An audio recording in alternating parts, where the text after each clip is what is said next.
ওবায়দুল কাদেরের কল লিস্টে শুধু নায়িকা আর মডেলদের নাম্বার পাওয়া গেছে, নারী নেত্রীদেরকেও।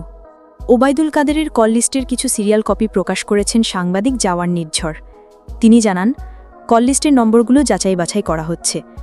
এসব নম্বর ট্রু কলার সহ বিভিন্ন মাধ্যমে যাচাই করা হচ্ছে এবং মনোয়ার আলম নিজেই কাজটি করছেন।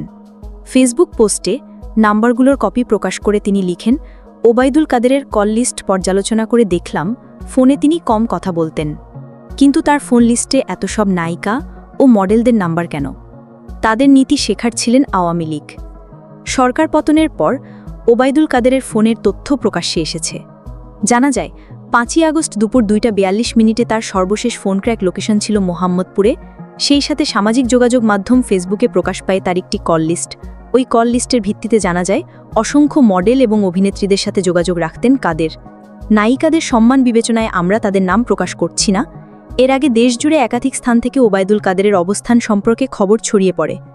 কোথাও কোথাও আইন শৃঙ্খলা বাহিনী অভিযানও চালায়, কিন্তু তার কোনো হদিশ মেলেনি। গুঞ্জন আছে, অন্যান্য নেতাদের মতো ওবায়দুল কাদেরও দেশ ছেড়ে পালিয়েছেন।